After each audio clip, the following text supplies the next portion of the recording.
Nah hari ini saya akan bicara tentang apa sih? Hari ini saya akan berbicara tentang sesuatu yang sederhana sekali sebetulnya. Jadi sekian tahun yang lalu, ya sudah cukup lama, ada satu masa dalam hidup saya berpikir, kok saya punya ladang yang tidak mudah. Saya punya tantangan, budayanya kok di beberapa situasi sulit untuk dikonfrontasi. Saya merasa tim saya nggak dukung saya. Saya merasa ada kondisi-kondisi tertentu yang nggak sesuai dengan skenario dan itu menjadi struggle di lapangan gitu ya. Sampai satu titik saya dengan istri bersama dengan tim kami berdoa dan ada satu masa kita mengalami encounter secara hubungan dengan Tuhan dan hari itu Tuhan seperti bukakan satu mapping, satu peta yang menceritakan tentang step-step bagaimana sebuah pertumbuhan itu berproses. Dan dari sana saya mulai melangkah dari satu ketaatan kepada ketaatan berikutnya. Belum berpengalaman, nggak ngerti apa-apa juga tentang perintisan. Yang ada di hati kami adalah totalitas, belajar untuk totalitas dan taat apa yang kami tahu. Sambil berjalan dengan waktu, akhirnya sejak hari itu pertumbuhan pengembalaan menjadi berbeda. Anak-anak visi tumbuh di mana-mana, regenerasi lahir di banyak kota, dan hari ini kita bertumbuh menjadi-jadi di setiap kota yang Tuhan percayakan untuk kita rintis bersama-sama. Dan bersyukur semuanya karena tangan Tuhan yang luar biasa Bapak Ibu Saudara. Dan salah satu kunci besarnya adalah adanya visi yang hidup di tengah semua orang yang ada di sana. Dan jemaat yang menjadi tim kerja yang bersama-sama mendukung. Karena ini bukan pekerjaan 1-2 orang, tapi ini adalah pekerjaan Tuhan yang diberikan kepada siapa saja yang mereka mau merespon bersama dengan Tuhan. Nah, hari ini Bapak Ibu Saudara, saya ingin cerita dari hati saya tentang bagaimana kita ini menjadi generasi yang menjadi generasi eksekutor yang berkeahlian dan kita membangun tempat kudus bersama-sama. Jadi bukan 1-2 orang, tapi sekelompok orang yang punya visi yang sama, bergerak bersama-sama, dan mereka juga berangkat dari hati yang memberi, mereka bertumbuh menjadi seorang yang ahli, dan di sana dia tumbuh bersama-sama untuk membangun tempat kudus. Dan mari sama-sama kita belajar dari satu tokoh yang namanya Musa. Suatu ketika ada Musa ini adalah seseorang yang dia di tengah-tengah padang gurun, dan di tengah-tengah padang gurun Tuhan memanggilnya. Lewat penglihatan semak duri yang tidak terbakar, Tuhan memanggilnya dan Tuhan ingin supaya Musa mengeluarkan bangsa Israel dari tanah Mesir pada saat itu. Hari itu Musa merasa, aduh apakah aku orang yang tepat? Apakah aku bisa melakukan ini? Tapi di sisi yang lain dia juga tahu bahwa ini adalah kesempatan, ini adalah momentum yang Tuhan tawarkan buat dia. Dan hari itu Musa mengambil keputusan yang tepat. Dia berkata oke, dia mau, singkat cerita dia mau dengan panggilan Tuhan. Dia mulai masuk di dalam ketaatan, dia mempersiapkan segala sesuatunya dan berangkatlah dia ke Mesir untuk mengeluarkan bangsa Israel dari tempat itu, gitu ya. Singkat cerita dari tangan Musa, bangsa Israel ini keluar dan masuk mengalami berbagai macam proses berikutnya yang Tuhan izinkan. Sampai di generasi berikutnya kita mengenal satu tokoh baru namanya Yosua. Nah banyak orang melihat Yosua sebagai penggantinya Musa. Tapi sebetulnya di balik Yosua ada banyak pasukan-pasukan, ada banyak generasi-generasi yang ada di sekeliling Yosua yang juga bangkit pada saat itu. Salah satunya adalah seorang pemuda yang namanya Bisalel. Ini area yang saya ingin siarkan untuk Anda. Seorang pemuda yang namanya Bisalel. Bisalel ini siapa sih? Bisalel ini adalah cucunya Hur. Bisalel ini adalah cucunya Hur. Dan kita tahu Hur adalah seseorang yang bersama-sama dengan Musa menopang tongkat Allah saat Israel bertempur dengan Amalek pada saat itu. Seorang yang di sebelahnya dipegang tangan yang di sebelahnya dipegang oleh Harun, tangan yang di sebelahnya lagi dipegang oleh Hur pada saat itu. Dan saya membayangkan kepemimpinan hari itu peperangan sedang dipimpin oleh seseorang yang namanya Yosua. Dan bersama dengan Yosua juga mungkin ada Bisalel di sana. Bisalel juga melihat dari jauh bagaimana si kakeknya itu, gitu ya. Si kakeknya itu membantu Musa menopang tongkat itu. Dan dia melihat bagaimana mereka berkolaborasi membangun tim di generasi mereka. Di masa mereka yang Tuhan percayakan hari itu. Dan akhirnya terimpartasi dalam hidupnya, muncullah seorang Bisalel ketika Tuhan panggil Musa, ketika Musa panggil Bezalel pun juga punya hati yang sama untuk dia memberi diri di dalam sebuah kesempatan yang Tuhan berikan di dalam hidupnya. Kita baca salah satu bagian firman Tuhan lebih dahulu. Keluaran 31 ayat 1 sampai 6. Berfirmanlah Tuhan kepada Musa, lihat, telah kutunjuk Bezalel bin Uri bin Hur dari suku Yehuda. Ya, berhenti dulu sampai di sana. Anda lihat ini adalah sebuah perikop. Kalau kita lihat cerita awalnya, ceritanya adalah Musa mengeluarkan bangsa Israel dan dia melewati Laut Teberau. Hari itu bangsa Israel keluar dalam kondisi yang agak gerusa-gerusu mungkin. Ya gitu ya, dengan kondisi ketika diizinkan untuk keluar, mereka langsung keluar. Dan dengan miracle melewati Laut Teberau. Dan mereka mengalami berbagai macam kondisi yang mungkin hari itu penuh dengan kemerdekaan karena melewati Laut Teberau. Tapi di sisi yang lain juga penuh dengan ketidakjelasan karena mungkin sistem belum terbangun, situasi juga lagi baru, semuanya lagi perpindahan, segala sesuatunya belum diatur. Maka setelah itu Musa langsung kumpulkan 12 suku dan dia kirim, kamu suku A pindah berjaga-jaga di sana, suku B berjaga-jaga di sana, suku C berjaga-jaga di sana.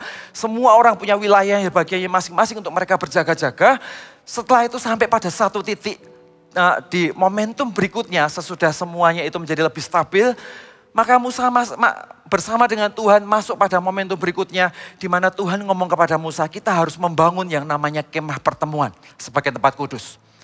Kita harus bangun sebagai kemah pertemuan menjadi tempat di mana Tuhan memberikan arahan kepada bangsa Israel pada saat itu.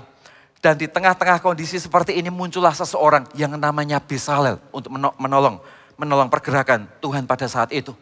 Dan kita tahu tadi di awal Bezalel adalah cucu dari Hur. Ya, Bezalel ngerti mendapatkan hatinya karena dia melihat apa yang dilakukan Hur. Dan di sisi yang lain, ketika Musa mengambil kesempatan untuk dia dipakai Tuhan. Dan akhirnya Musa membuahkan generasi-generasi yang ada di bawahnya. Di waktu yang sama, Bezalel pun juga harus mengambil kesempatan itu. Sehingga dari tangan Bezalel juga akan lahir berkat-berkat Tuhan berikutnya untuk generasi yang harus dia kerjakan pada saat itu. Jadi artinya pada masa Musa harus mengambil kesempatan di generasinya. Di masa Bezalel juga harus ambil kesempatan di generasinya pada saat itu. Dan dua-duanya mengalami kemenangan. Musa mengalami kemenangan di generasinya, Bezalel juga ngerti kehendak Tuhan. Dan dia mengalami kemenangan di dalam generasinya juga pada saat itu. Bezalel ini bicara tentang apa sih? Bezalel ini bicara tentang muda. Ya, dia adalah generasi, katakanlah dia seperti generasi alfa di zaman Musa pada saat itu. Muda dari sini mungkin bisa berbicara tentang usianya yang muda. Ya, usianya yang mungkin lebih muda, generasi yang lebih fresh, generasi yang punya akselerasi yang lebih cepat, generasi yang bertindak dan bergerak berdasarkan mimpi dan pewahyuan dari bapaknya pada saat itu. Muda di sini juga bicara tentang apa sih Bapak Ibu? Muda di sini juga berbicara tentang satu generasi berapapun usianya, tapi mereka adalah orang-orang yang tidak pernah mengalami penurunan dari ketajaman visinya. Sudah ingat suatu ketika ada seseorang yang namanya Kaleb. Kaleb berkata kepada Yosua, berikanlah Hebron kepadaku. Karena waktu aku minta Hebron kepada Musa, usiaku masih 40 tahun. Hari ini usiaku 85 tahun. Tapi aku masih sama kuatnya pada saat itu. Apa yang menceritakan bahwa Kaleb ini kuat? Apa yang bisa mendeskripsikan bahwa Kaleb ini kuat bukankah secara usia? Kaleb sudah jauh lebih berusia, sudah 45 tahun berlalu. Dia bukan lagi seorang pemuda dengan usia 45 tahun. Tetapi dia adalah seorang pria dengan usia yang sudah 85 tahun. Tapi dia bisa berkata, aku masih sama kuat seperti yang dahulu. Yang membedakan bukan hanya sekedar usia seorang Kaleb. Tapi yang membedakan adalah bagaimana di tengah-tengah usianya yang bertumbuh, visinya itu tidak bergeser. Saudara, inilah generasi Bezalel. Generasi yang mungkin secara usia mereka muda dan mereka ambil kesempatan untuk memberi diri. Atau generasi yang mungkin secara usia lebih senior, tapi visinya tidak pernah geser di tengah-tengah setiap proses kegerakan yang Tuhan sedang percayakan di dalam hidupnya. Hari ini gereja Tuhan harus melahirkan Bezalel-Bezalel itu. Anda dan saya adalah Bezalel itu. Ya, Pastor Philip dengan semua proses dari tahun 2000 sampai hari ini, dengan semua kegerakan yang dibangunnya sampai hari ini, dan tentunya tidak hanya akan berhenti sampai hari ini, tapi kita akan semakin menjadi-jadi, semakin berbuah-buah. Di masa sekarang tidak menjadi semakin turun, tapi justru semakin berlipat ganda, berbuah-buah di sana sini. Dan ini waktunya generasi berikutnya itu harus bangkit. Katakan amin. Ini waktunya Bisalel harus mengerti posisinya. Kalau Bapak kita dulu mengambil kesempatan untuk say yes dengan panggilan Tuhan pada saat itu, sama seperti Musa di tengah-tengah dia berpikir dia nggak mampu, dia nggak bisa, dia berkata oke Tuhan aku akan maju. Hari ini di masa kita menjadi Bisalel, Tuhan juga menawarkan kepada kita, hei Bisalel kau akan kuberikan hati yang ahli. Engkau akan punya keahlian dan dengan keahlian itu engkau akan mendukung apa yang dilakukan Musa di step berikutnya untuk kita bergerak bersama-sama. Dan itu menjadi bagian kita. Itu harga yang dibayar bukan oleh Musa. Tapi harga ini dibayar oleh Bisalelnya sendiri untuk dia mengambil kesempatan maju di dalam kehendak Tuhan. Jadi hari ini saya ingin mengajak kita semua, mari sama-sama kita tumbuh. Inilah Bisalel. Kenapa Bisalel menjadi seseorang yang berbeda? Kenapa Bisalel menjadi seorang yang ahli? Karena dia mengadopsi dan dia ngerti siapa dia di dalam Tuhan. Dan bagaimana dia mengambil kesempatan di zamannya. Karena saya percaya setiap orang itu punya masanya. Dan setiap masa selalu akan ada orang yang harus ada di sana. Kalau kita nggak mau kita ada di sana, Tuhan akan bangkitkan orang lain untuk ada di sana. Pernahkah Anda membayangkan hari itu? Apabila seorang Musa berkata, enggak Tuhan, aku nggak mau. Saya percaya mungkin tetangganya yang mungkin Joko namanya akan muncul ke sana. Dan di Alkitab tertulisnya Joko mengeluarkan bangsa Israel dari tanah Mesir. Begitu Bapak Ibu. Kenapa? Karena rancangan dan rencana Tuhan pasti akan terjadi. Anda setuju maupun tidak setuju. Yang jadi problem adalah saat kesempatan itu diberikan di tangan kita. Apakah kita ambil itu menjadi sebuah kesempatan dan sukacita kita untuk masuk di ladang itu. Nah hari ini mari sama-sama lihat siapakah Bisalel. Ya, Anda bisa lihat di ayat yang berikutnya. Ayat yang Keluaran 31 ayat 3 sampai yang kelima. Dan telah kupenuhi dia dengan roh Allah, dengan keahlian dan pengertian dan pengetahuan dalam segala macam pekerjaan. Untuk membuat berbagai rancangan supaya dikerjakan dari emas, perak, dan tembaga. Untuk mengasah batu permata supaya ditata, untuk mengukir batu kayu, untuk bekerja dalam segala macam pekerjaan. Ya, siapakah Bisalel? Bisalel adalah seorang yang punya kesempatan dan dimampukan untuk mempunyai hasil kerja yang brilian. Jadi siapakah generasi Bisalel? Siapakah generasi yang akan membawa gereja ini dari puluhan menuju 300 gereja lokal di tahun 2030? Generasi ini adalah generasi yang diberi kesempatan oleh Tuhan dan dia dimampukan dan dia memiliki hasil kerja yang brilian. Saudara, itu yang Tuhan tantang bagi setiap jemaat Tuhan. Itu yang Tuhan tantang untuk generasi kita hari ini. Kita bukan hanya seseorang yang menjadi seorang follower semata-mata. Tapi Tuhan mulai melibatkan pemikiran kita, keahlian kita. Segala hal yang Tuhan sudah tanam dalam hidup kita. Untuk itu mulai berfungsi, berbuah-buah dan semakin berlipat ganda di masa-masa berikutnya saat Tuhan memanggil kita hari-hari ini. Saya percaya Bisalel itu akan muncul. Dan akibat kehadiran Bisalel Anda bisa bayangkan dengan kemah pertemuan yang dibangun. Kemah pertemuan adalah tempat supaya Allah ada di tengah-tengah Bani Israel. Dengan tujuan supaya di sana ada suara Tuhan. Jadi Bisalel dia menopang visi yang dilakukan oleh Musa. Dan Bisalel tahu bahwa aku ini membangun tempat kudus. Aku membangun tempat yang bersejarah kekal di hadapan Tuhan. Aku membangun tempat sejarah untuk umat Israel. Siapakah umat Israel pada saat itu? Umat Israelnya juga sama. Si Bisalel itu sendiri juga umat Israel. Artinya ketika dia mengambil kesempatan itu, dianya sendiri akan mengalami arahan Tuhan. Dianya sendiri akan ketemu dengan hadirat Tuhan. Bersama dengan dia mengambil kesempatan untuk terlibat. Dianya sendiri juga mengalami perjumpaan untuk mendengar banyak hal dari Tuhan. Karena dia adalah bagian dari umat Tuhan itu sendiri. Yang kedua, siapakah umat Tuhan? Umat Tuhan berikutnya adalah semua orang yang terlibat di sana. Jadi sebuah panggilan untuk bisa menjadi berkat buat orang-orang berikutnya yang Tuhan percayakan. Itulah Bisalel. Itulah yang Tuhan sedang kerjakan di tengah-tengah kita. Itulah panggilan seorang Bisalel pada saat itu. Dia muda, dia ambil kesempatan karena dia tahu dia bangun kemah pertemuan. Menjadi tempat Tuhan berbicara. Menjadi tempat Tuhan berbicara untuk dirinya sendiri sehingga dia tahu arahnya Tuhan akan kemana. Dan juga menjadi tempat Tuhan berbicara untuk generasi berikutnya yang dia bisa menjadi berkat di sana. Sehingga generasinya semuanya bertumbuh di dalam kehendak Tuhan. Saudara, inilah titik di mana kesempatan yang Tuhan buka untuk kita lahir menjadi orang-orang demikian di hari-hari yang seperti ini. Ya, 2 Tawarik 1 ayat 5 dikatakan, namun mesbah tembaga yang dibuat Bisalel bin Uri bin Hur masih ada di sana di depan kemah suci Tuhan. Perhatikan kalimat berikutnya. Maka kesanalah Salomo dan jamaah itu untuk meminta petunjuk Tuhan. Ingat, Bisalel ada di generasinya Musa pada saat itu. Sampai di generasinya Salomo sudah lewat sekian generasi. Ternyata karya Bisalel masih ada di sana.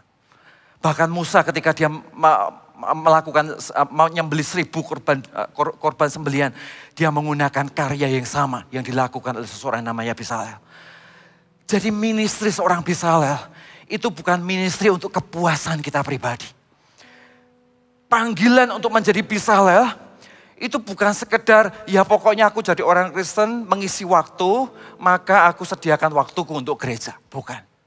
Tapi panggilan seorang Bisalel adalah di mana dia investkan sesuatu dalam hidupnya. Dan apa yang dia investkan itu berdampak kekal bagi kerajaan surga.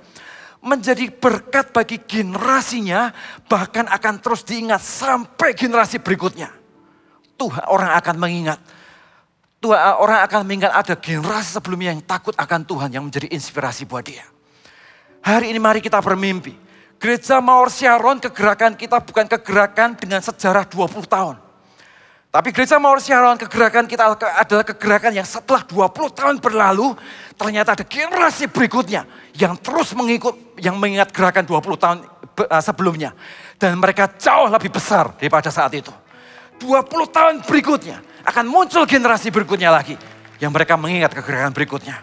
Dan itulah Bisalel yang berdiri di masanya, yang harus hadir untuk menjadi jawaban di masa itu. Bapak Ibu Saudara, lihat ayat yang ke-7.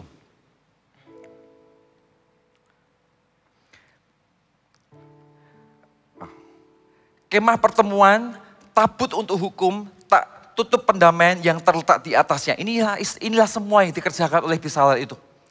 Ya, inilah area yang, jadi mereka ketika saya berkata Bisalel bukan berarti kita menjadi seorang seperti Bisalel letterlek seperti yang dikatakan Alkitab, bukan. Tapi Bisalel hari ini bisa berbagai macam hal yang ada dalam gereja ini yang berkaitan untuk membangun kegerakan Tuhan yang kudus di tengah-tengah kita. Di mana kegerakan Tuhan ini menjadi kantong anggur yang disiapkan untuk siapapun ada di sana untuk mengalami perubahan hidup. Apapun bentuknya. Kita bisa berdiri sebagai seseorang yang aktif di departemen. Kita bisa berdiri menjadi seseorang yang aktif dalam pengembalaan. Kita bisa berdiri dalam bagian-bagian tertentu yang hari ini Tuhan percayakan. Apapun itu, beda-beda fungsi, beda-beda keahlian, beda-beda wilayah. Tapi kita punya satu tujuan yang sama. Yaitu membuat kemah pertemuan kita punya ses yang lebih besar. Sehingga orang-orang berikutnya mengalami transforming life. Dan karena tangan Bisalel yang melayani dan menyediakan hatinya untuk sampai ada di sana. Hari ini saya berdoa, Mawar Syaron dimanapun kita berada. Mari kita bangkitkan Bisalel ini semakin banyak. Ya, kita ini punya pengembalaan hampir di semua usia. Ya, kita punya pengembalaan hampir di semua usia mulai dari Eagle Kids, AOG, sampai ke umum, semuanya ada di sana. Dan kita bisa membayangkan kalau di dalam semua level pengembalaan, di sana kita berdiri bukan menjadi seseorang yang menginginkan apa yang gereja bisa buat dengan dia, untuk dia. Tapi kita bisa berdiri dengan yang menginginkan bagaimana caranya aku menjadi bagian dari kegerakan ini. Menggunakan keahlianku, menggunakan hikmat yang Tuhan taruh dalam hidupku, mengambil kesempatan yang Tuhan berikan, dan bersama-sama membangun untuk kita melihat bagaimana kemah pertemuan itu sampai ke ujung bumi dan menyelesaikan setiap visi yang Tuhan percayakan di tangan kita. Hari ini saya berdoa, lahir jemaat yang demikian. Hari ini saya berdoa, nggak ada lagi, walaupun saya tahu di Mawar Sharon kayaknya nggak pernah ada memang, praise and worship kekurangan orang, never, nggak boleh ada lagi. Asyir kekurangan orang, nggak boleh ada lagi. Bagian-bagian tertentu kekurangan orang, nggak boleh ada lagi. Kenapa? Karena semua jemaat bisa menyediakan diri untuk menjadi bisalah-bisalah. Semua jemaat bisa membangun hidupnya, mengambil kesempatan untuk menjadi bagian dan melihat kegerakan Tuhan terjadi di tengah-tengah kita. Baik dalam lokal church maupun setiap perintisan-perintisan yang Tuhan percayakan bersama-sama dengan kita hari ini. Pertanyaannya adalah bagaimana sih kita memulai mengelola. Seringkali kita berkata, Tuhan aku kepingin begitu. Tapi entah kenapa ya kalau pulang kok rasanya hatinya tawar aja. Di gereja menyala-nyala tapi pulang kok rasanya seperti lupa dengan berbagai macam situasi ada di sekitar kita gitu ya. Anda lihat ayat yang Keluaran 31 ayat yang ke-6. Juga aku telah menetapkan di sampingnya Aholiab bin Ahisamak. Ini temannya Bisalel. Ya. Dari suku Dan, dalam hati setiap orang ahli, ya, telah kuberikan keahlian. Haruslah mereka membuat segala apa yang telah kuperintahkan kepadamu. Memulainya sederhana Bapak Ibu. Mengambil sebuah kesempatan itu memulainya nggak rumit. Yang membuat rumit itu adalah agenda dan alasan kita yang begitu banyak stepnya. Tetapi untuk memulai sesuatu, untuk menjadi seorang bisalah dan menjadi bagian dari kegerakan kekal yang Tuhan percayakan di tangan kita. Mulai sederhana, kita memulainya dari hati. Ya. Di mana ada hati yang mengerti keinginan Tuhan, maka di sana Tuhan akan tanam keahlian untuk mengenapkan rencananya. Di mana kita dapat hatinya dulu, tiba-tiba kita punya kemampuannya. Di mana kita dapat hatinya dulu, kita punya passion untuk belajar. Kita punya passion untuk upgrade capacity. Kita punya passion untuk lakukan lebih. Karena kita tahu ada satu tujuan Tuhan yang jauh lebih besar daripada diri kita sendiri. Sama seperti gini loh, waktu kita mengikut Tuhan di awal-awal, ya kita cinta Tuhan, kita bersyukur Tuhan mengampuni hidup kita. Hari itu kita berdosa, tiba-tiba kita seperti orang yang nggak layak di tong sampah, tapi dipungut Tuhan, ditaruh di tempat kudus, diampuni, dibasuh, dibersihkan semuanya. Apa yang Anda rasakan? Yang Anda rasakan Anda bersyukur, menikmati semuanya. Setelah itu Anda berkata, aku gak akan lakukan hal bodoh lagi sejak hari ini. Ya step pertama kita begitu. Setelah itu kita mulai belajar mengenal Tuhan, ngerti apa yang Tuhan inginkan, ngerti apa yang boleh dan gak boleh, ngerti aturan-aturan bagaimana yang benar di dalam kita menjadi murid Kristus gitu ya. Tapi saat kita semakin tumbuh dan semakin dewasa dengan Tuhan, seorang percaya tentunya kita nggak boleh berputar di sana. Kita harus mulai tumbuh dari seseorang yang taat dan mengerti semua Taurat Tuhan, bertumbuh menjadi seseorang yang belajar ngerti apa sih yang menjadi keinginan dan isi hati Tuhan untuk setiap kita.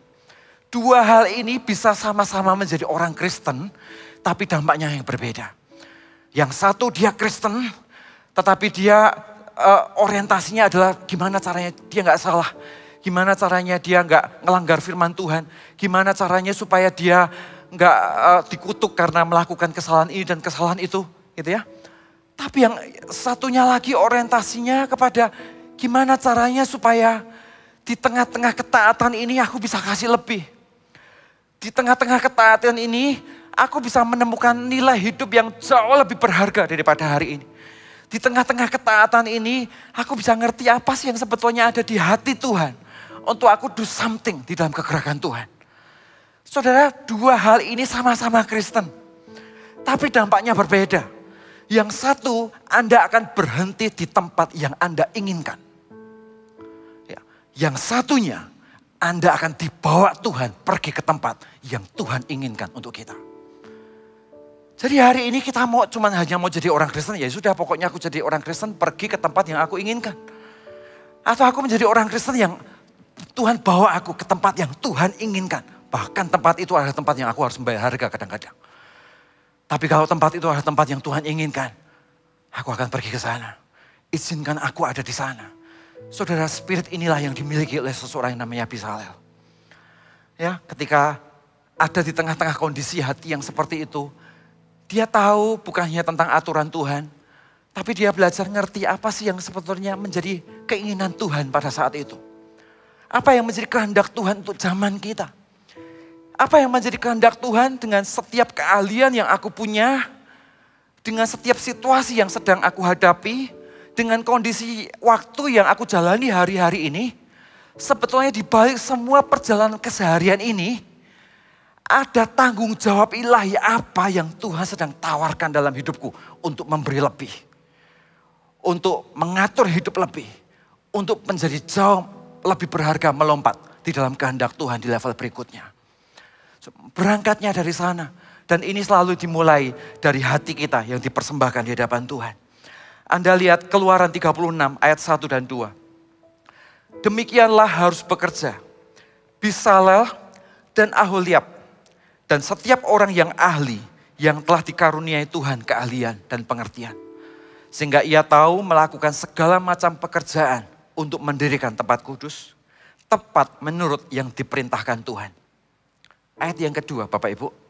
Lalu Musa memanggil Bezalel dan Aholiab dan setiap orang yang ahli yang dalam hatinya telah ditanam Tuhan keahlian. Setiap orang yang tergerak hatinya untuk datang dan melakukan pekerjaan itu. Ya, jadi apa yang terjadi? Alkitab berkata, lalu Musa memanggil Bezalel dan Aholiab dan setiap orang yang ahli yang dalam hatinya telah ditanam Tuhan keahlian. Setiap orang yang tergerak hatinya untuk datang dan melakukan pekerjaan itu. Jadi ada satu situasi di mana Bezalel itu dipanggil dan dia memutuskan untuk menerima kepercayaan itu. Dimulainya dari hati, dia tahu dia dipanggil dan dia memutuskan untuk menerima kepercayaan itu. Dia berkata dengan Tuhan, Tuhan oke Tuhan choose me, pilih aku. Aku akan melangkah untuk sampai ke sana. Ini bicara tentang kesempatan di masa sekarang Bapak Ibu. Jadi maksud saya gini, kalau ngomong tentang waktu itu kan ngomong masa lalu, masa sekarang dan masa depan. Masa depan itu milik Tuhan. Masa depan itu ada di tangan Tuhan, walaupun masa depan terjadi karena komitmen-komitmen kita hari ini tentunya. Bagaimana kita bangun hidup, integritas, cinta, dan apa yang kita tabur hari-hari ini untuk kita menuai sesuatu yang terbaik di masa yang akan datang. Tapi toh kita nggak pernah ada satu orang pun yang ngerti clear tentang masa depan kita akan seperti apa. Tetap ujungnya kita serahkan ke tangan Tuhan. Di sisi yang lain kita punya masa lalu. Di masa lalu kita, di sana ada dua hal. Yaitu kebanggaan dan kegagalan. Semuanya ada di masa lalu. Kebanggaan bicara tentang apa sih? Kebanggaan itu berbicara tentang segala hal yang mungkin Tuhan telah kerjakan dalam hidup kita.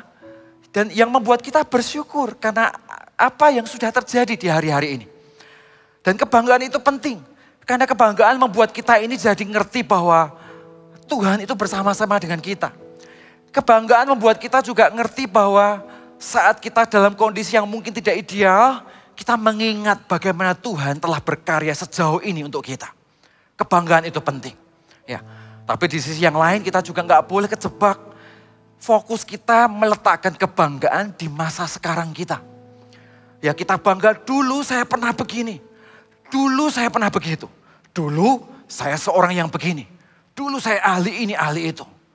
Tapi hari ini kita kehilangan semuanya itu. Hati kita tawar dengan semua rencana Tuhan. Hati kita tawar dengan apa yang seharusnya menjadi kehendak Tuhan. Dan setiap kali Tuhan menawarkan itu kepada kita. Kita berkata kepada Tuhan, Tuhan dulu aku pernah begini. Dulu aku pernah begitu. Dulu pernah terjadi ini dan itu dan sebagainya. Dan kita kejebak, kita bawa masa lalu gitu di masa sekarang hari ini. Tentunya kita nggak boleh jadi gereja yang demikian. Karena sehebat-hebatnya, sebangga-bangganya kita akan sesuatu yang sudah terjadi. Tetaplah itu masa lalu yang dimana di masa depan kita dan di hari ini kita punya tantangan dan keputusan-keputusan sendiri kita bersama dengan Tuhan. Di dalam masa lalu kita juga ada yang namanya kegagalan. Ya, kegagalan seharusnya nggak terjadi dalam hidup kita tentang kegagalan. Ya, tapi tidak jarang dalam hidup kita nggak sempurna. Ada kondisi-kondisi tertentu di mana mungkin kita gagal di sana. Nggak sempurna dalam keputusan. Jatuh mungkin terhadap sebuah kondisi dan keadaan tertentu.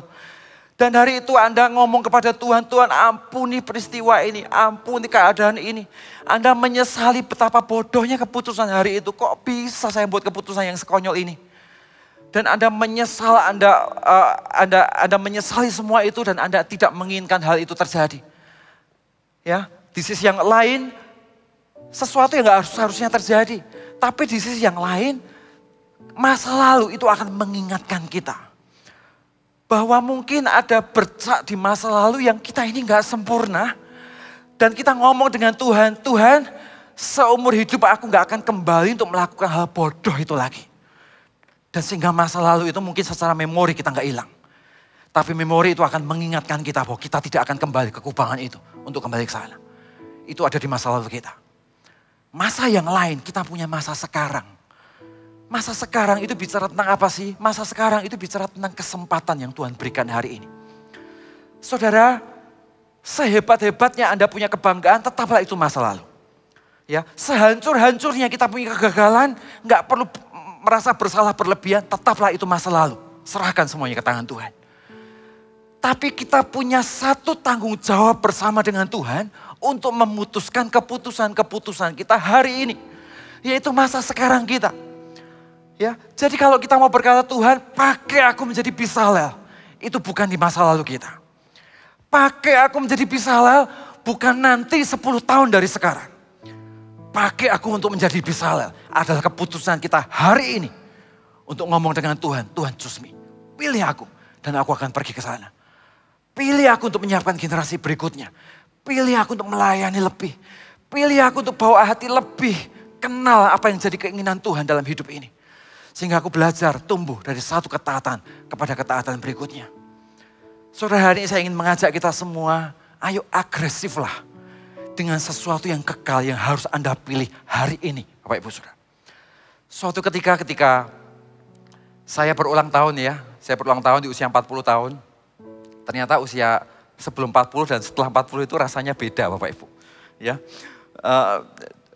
sebelum 40 saya merasa ya masih muda gitu ya. Setelah 40 saya merasa nanti 41 umur saya berkurang. Ya, kalau sebelum 40 ketika ulang tahun merasanya umur saya nambah gitu kan. Setelah 40, mulai 41, 42, aduh kok tambah tua waktu saya makin mepet. Tiba-tiba saya punya perasaan, waktuku ini gak banyak loh. Ya, dan waktu itu saya didoakan oleh full-timer. Saya dengan istri saya, seorang full-timer tanya ke saya, kok apa yang mau didoakan? Gitu ya. Saya mikir juga pada saat itu dan saya ngomong, saya kepingin, saya bayangin hari itu usia saya 40 tahun, 10 tahun sesudahnya usia saya 50. Tentunya kekuatan saya nggak sekuat usia 40. Ya.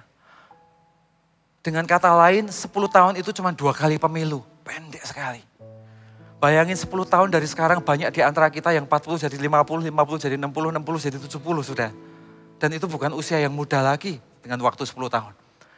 Tapi kalau kita ngelihat jaraknya 10 tahun itu pendek sekali.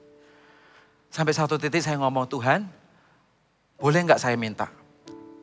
Aku akan kerja sekencang yang Tuhan inginkan. 10 tahun ke depan.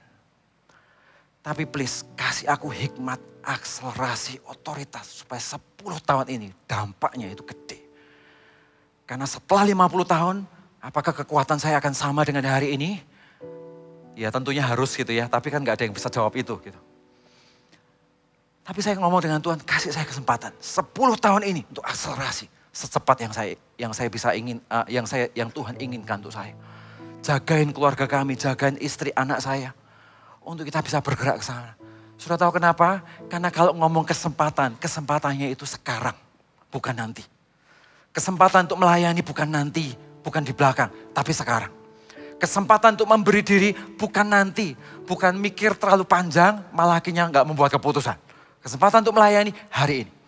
Kesempatan untuk mengambil keputusan yang berharga di tangan Tuhan, bukan nanti, tapi sekarang. Kesempatan untuk kita do something yang kita tahu, itu sesuatu yang benar, tapi ada banyak argumen di pikiran kita. Saudara, kita tidak melakukannya nanti. Tapi kita harus melakukannya sekarang. Sebagai timing yang Tuhan percayakan di tangan kita. Jadilah Bezalel. Untuk masa di mana, untuk masa Anda hari ini. Untuk masa kita semua hari ini. Untuk tumbuh kepada visi di level berikutnya. Bersama-sama. Ya. Kita buka ayat yang Keluaran 36 ayat yang kedua. Lalu Musa memanggil Bezalel dan Aholiab ayat yang sama.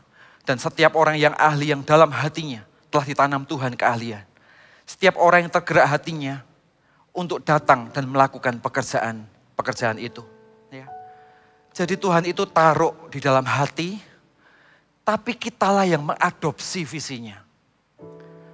Ya. Dan ini adalah masa yang terbaik untuk kita mengadopsi visi itu. Ini adalah masa yang terbaik untuk kita menjadi Bezalel itu. Sudah ingat ada satu cerita di Alkitab ketika cerita antara Ruth dan Naomi. Ya, suatu ketika Naomi ngomong kepada Ruth, Ruth, kamu tinggalin aku aja. Ya, aku sudah nggak punya anak lagi dan kamu nggak mungkin nungguin. Kalau aku punya anak pun anakku juga akan masih kecil. Masa kamu mau menikah dengan anakku? Nggak mungkin gitu kan. Ya, di tengah-tengah Naomi berkata, Ruth tinggalin aja. Tapi sudah tahu apa yang dilakukan oleh Ruth? Ruth berkata enggak. Justru untuk masa sekarang aku ada. Ya, bahkan Ruth berkata begini Bapak Ibu. Tetapi kata Ruth, janganlah dosa aku meninggalkan engkau dan pulang dengan tidak mengikuti engkau. Sebab kan mana engkau pergi, ke situ jugalah aku pergi. Dan di mana engkau bermalam, di situ jugalah aku bermalam. Bangsamulah bangsaku dan Allahmulah Allahku. Saudara, itu hati seorang Ruth.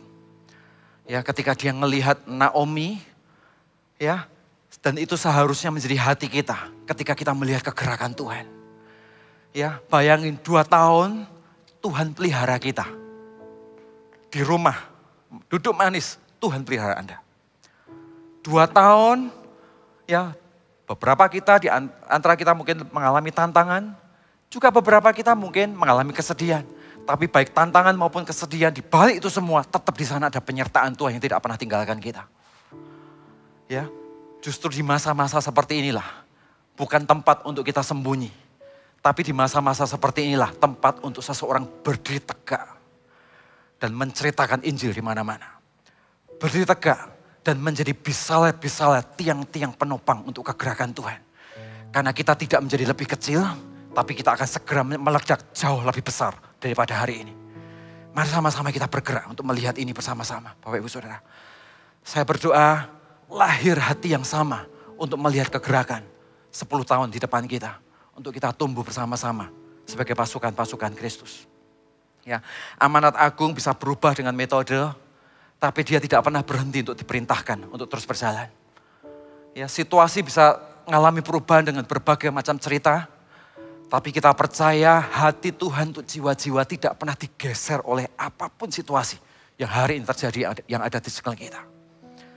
Jadi hari ini coba lihat, jangan lihat segala sesuatu dari sudut pandang kita. Tapi lihatlah segala sesuatu dari sudut pandangnya kerajaan Tuhan. Di mana Tuhan buka kesempatannya kepada kita untuk jadi Bezalel. Di mana Tuhan juga tunjukkan kepada kita, ini waktu yang terbaik untuk Injil itu bersuara. Ini waktu yang terbaik untuk volunteer itu bangkit. Ini waktu yang terbaik untuk semua orang memperlengkapi dirinya dan menjadi bagian dari kerajaan Tuhan, bertumbuh bersama-sama menjadi satu tim dengan tujuan yang sama. Hari ini mari kita tumbuh di area itu. Tumbuh di dalam kehendak Tuhan.